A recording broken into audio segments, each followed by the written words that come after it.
Phil Lindeman, Crystal Media News Director, on the phone today with Manuela Michaels. And Manuela is one of 9 candidates running for school board. Manuela, thanks for making time to get on the phone.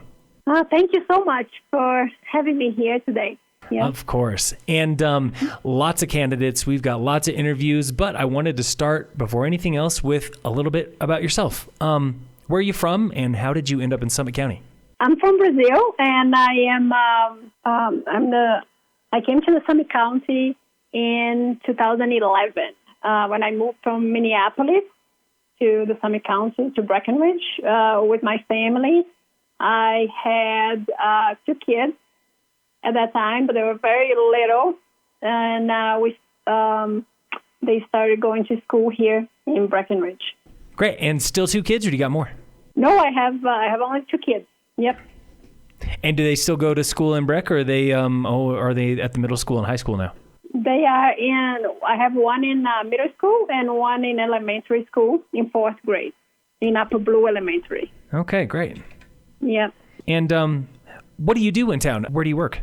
I work with my husband. I help him with his business, but he is lucky that he can commute, and I work from a home office. All right. Great. Yep. Now, moving on to the school board. First things first, I guess, tell me what makes you interested in running for school board? Why take part in this election? Yeah, I'm running because I'm a mother of 2 kids in the district, and like any parent, I want the best for my kids, including a high-quality education. But unfortunately, that's not been the focus for the past 5 years here in the Summit County. That's why I'm stepping up to be a candidate. Also because I'm an immigrant from Brazil, and I know firsthand how it is to have English as a second language. And I want to help those families and students that are struggling in the district, help them to succeed. And I also, because I have experience in office management, and I think I'm qualified for the job, just like the other 3 candidates for the kids, and because that's why we're running as a slate. Yeah, and like you said, English is your second language, and there are quite a few second English speakers in the Summit School District. As you see it, how important is it for children to be getting that exposure and also just actual academic, teaching when it comes to learning a second language? Well, I think it's very important to know English. English is one of the most important languages spoken. To succeed, I think we need to make sure all kids have a good English language base. And I think there are a lot of kids who are struggling here. They are like coming from, their parents only speak Spanish, and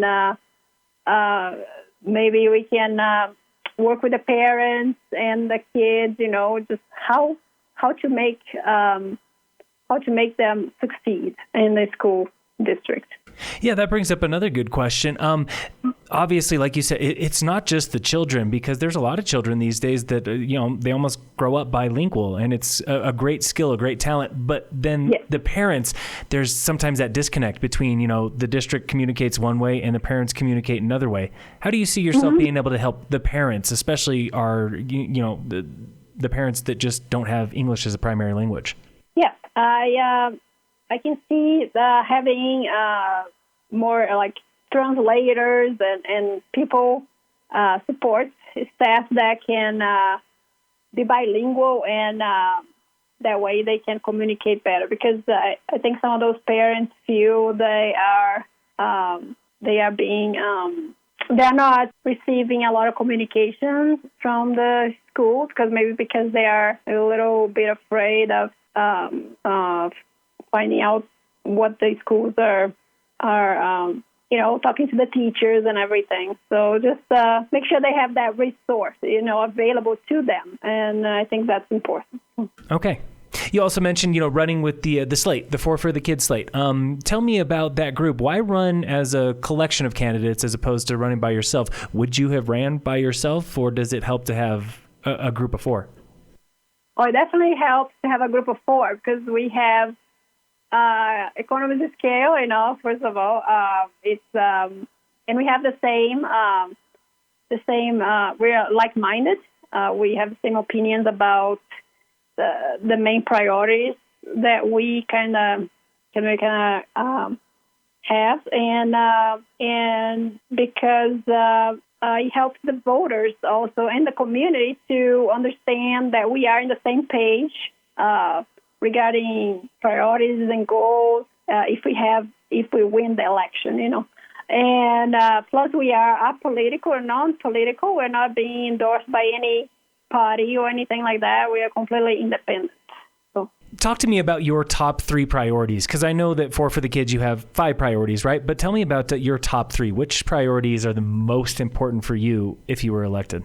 Yeah, the main priority to me is the academics. Back to the academics, back to learning the basics, back to the basics, math, reading, and writing, and because we are performing below state level and below state average, and that's unacceptable. We need to reverse. I think it's a very important thing that we need to reverse this trend, and we have to find out what are the root causes of these big gaps that we have, and target them so all kids can succeed at their best, and because we need to prepare the kids for a successful life. Okay.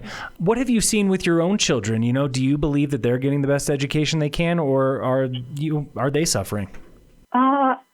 No. My kids, I think we have great teachers, and my kids don't have major struggles, but I make sure I help them at home with summer.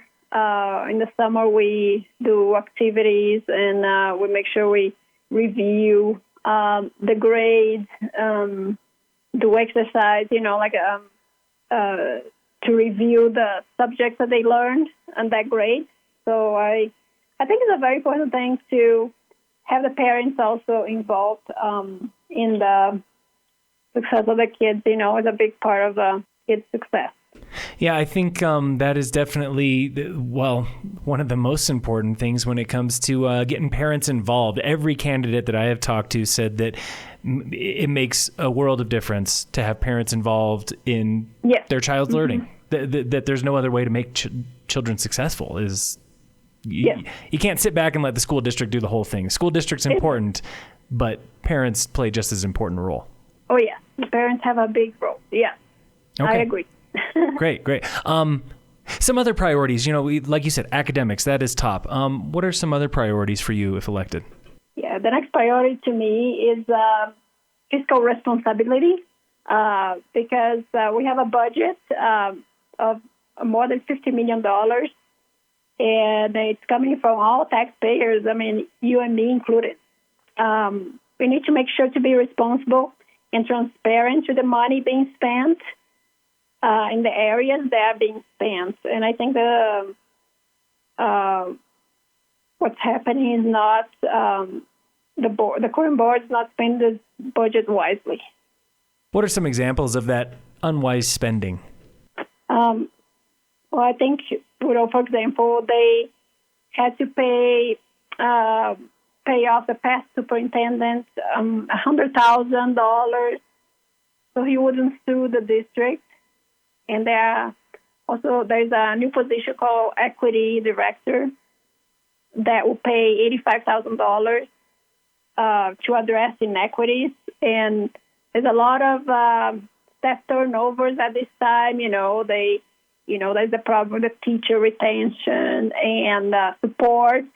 How can we support the teachers? They're the main, the most important piece of of our kids' education. We got to make sure that teachers are their problems are being addressed, and it's what it is, the housing. It's what are the biggest struggles. We need to talk to them and find out.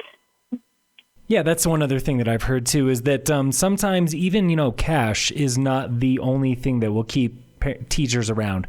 It's important, paying more obviously helps, but sometimes it can be something else like you said, housing or childcare or benefits. Exactly. Yeah, benefits package, something like that. Anything that can help a teacher go from being in town 1 or 2 years to being here for 5 years or 10 years. It's like the difference between, somebody who shows up to work as a lifty for a couple seasons and then they go back to, well, quote, real life.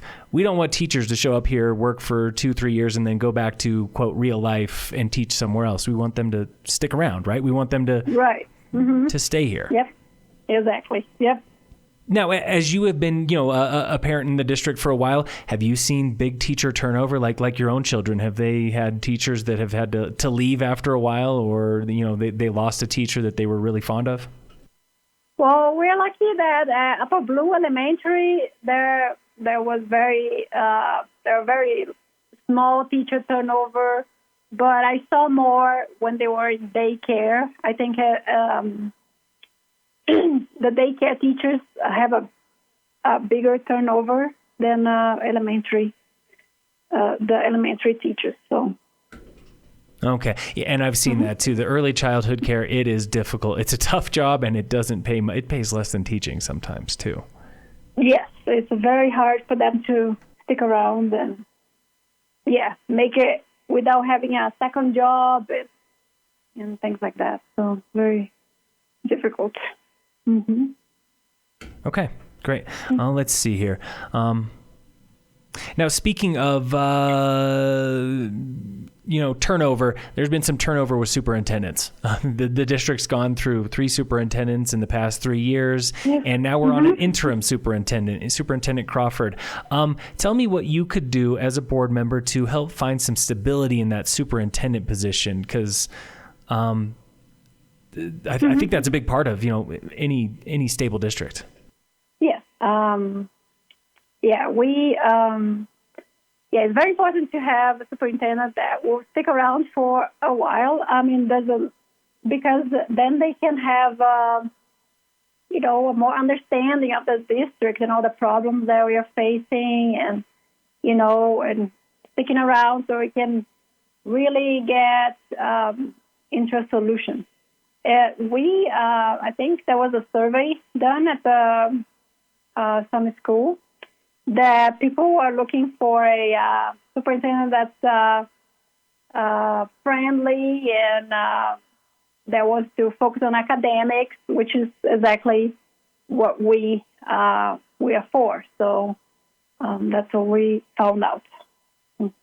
And obviously, Superintendent Crawford, he's an interim guy, so he's got a year guaranteed and maybe more if he decides to stick around. Have you had the chance to meet him, and what's your first impression of him?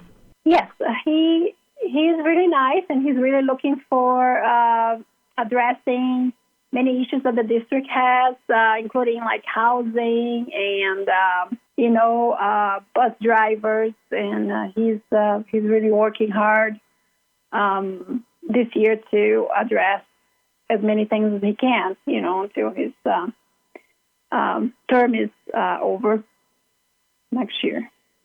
Mm-hmm. Okay. Yeah, and I've had the chance to talk to him too, and he seems like, he has got many, many decades of experience, and also doesn't seem easily discouraged. Seems like he's got laser focus. Yeah. He is really determined. Yes. Mm-hmm. Great. And then finally, running as a slate, like you mentioned, it really does make a big difference because, that economies of scale really helps to have some other folks who are like-minded like you. You four have also raised lots of money, more money than I've ever seen for a fundraising campaign, for a school board election. How's that happening? Where's that money coming from? Well, that money, we're so glad that we have so much support. We are very fortunate that we have a lot of support from all these parents. They are worried about the course the summer school district is taking, and those parents that worry about their child's education and academic success in now and in the future. So, and also this money is coming also from besides parents, from community members that not necessarily have kids anymore in the district. Some of them have their kids like in college or older, but they also agree. But they agree with our priorities for the school. So that's where the money is coming from parents and also from community members. Yes. Great. Mm-hmm. And as I've been talking to other candidates, they've said that, this isn't just a school board election for the school district. It's part of the community because the school, that's your future generation. That's those are the kids that will raise it up. How do you feel about that community aspect? When it comes to serving the community, how do you hope to serve not just these parents and other people who have been raising money for you, but the entire community? Yes, because we are responsible for the kids, the kids' education. All the kids in the district have to go through the school district one way or another, even if they go to the PIC school, the private school. I think at some point they got to go through the school because they have to go through elementary. So it's all the community. We need to... we are glad that we are candidates for the board, and if we are elected, we'll make sure to serve, the community and make sure the budget is being spent wisely and efficiently, and having always the focus on the kids. Like what's the best for them, what's the best for our kids' education. Great. And Manuela, I was going to ask you if you had any final thoughts for folks. Seems like you wrapped it up pretty well right there. But any final thoughts or words that you want to leave people with? No, thank you. Thank you so much. I appreciate your time, and back to basics, back to academics, and let's have our kids be the main priority for the kids. Well, Manuela, thanks again for making time. I appreciate it. Thank you so much. Yes. I appreciate it. Of course. Good talking to you. Manuela Michaels here on Crystal 93.